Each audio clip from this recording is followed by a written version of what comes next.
Hey guys, welcome to part 4 of the Data Lemur SQL interview question series. Today we're going to get into harder queries where we use CTEs, aggregations, and stuff like that. If you guys don't think you're ready for complicated stuff like this yet, feel free to check out my previous videos where we go into more easy and straightforward questions so that you can build your skills and eventually come up to this stage. Anyway, without further ado, let's get right to the video. So we're going to look at the duplicate job listings question from LinkedIn. I'll leave a link to the questions down below. Feel free to check that out. The task is to assume you're given a table containing job postings and find the companies on LinkedIn that have duplicate job postings. Interesting. I'm assuming duplicate in the sense of the title.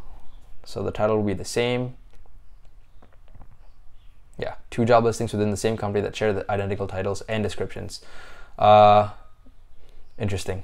So we're gonna have to do a query to check for both, maybe. Let's just look at the table real quick. Oh, the output is just a duplicate company, so it's a single column output. So I think for this question we might need to use a CTE, which is basically a subtable from this table, and we're gonna call that table within our query. So let's just do select company ID, title, and description from job listings. Let's look at that.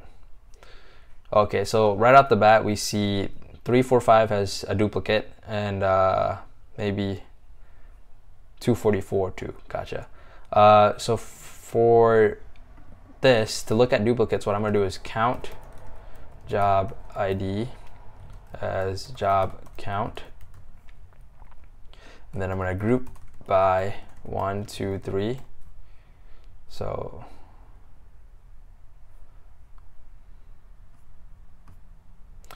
we see here that, let me just take away description so that it's not that long.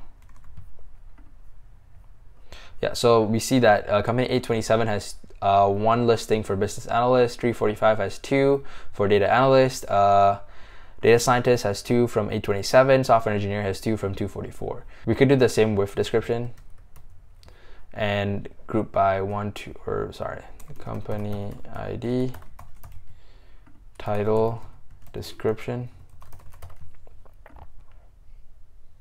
So yeah, it looks like it's the same. So if there's the same title, then with this specific data set, the description is the same. Great. So now we have to do CTE to just get this specific output.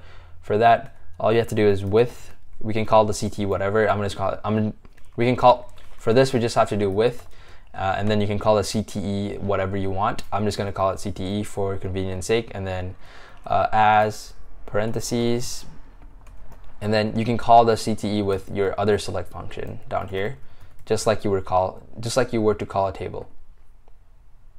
So yeah, from here we're going to do count distinct companies, because we want to see how many distinct companies have job duplicates. So duplicate companies, group, count greater. So you want to see ones with duplicates.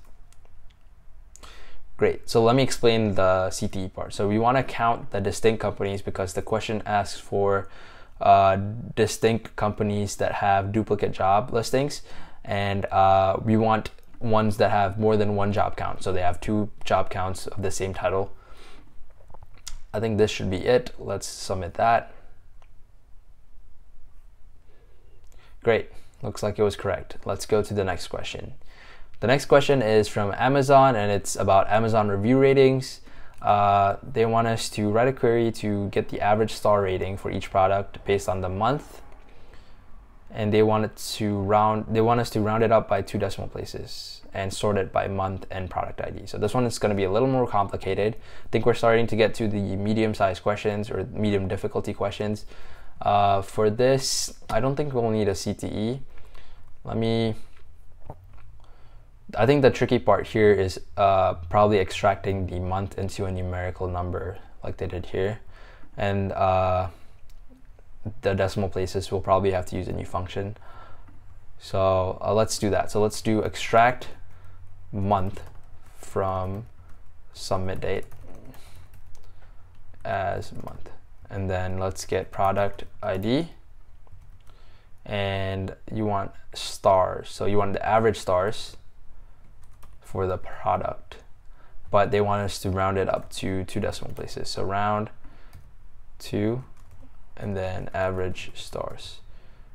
And then since we're using a aggregation right here, we got to use the group by function, 1, 2, and then order by 1, 2. So we want to order by month and then product. This should be it. Yeah, this should be it. So let's submit this. Great, that's correct. Anyways, that's all we have for now. If you guys like this type of content, feel free to leave a comment down below so that I can keep pushing out videos like this and we can all build our SQL skills together. Thank you guys for watching, and I'll see you in the next one.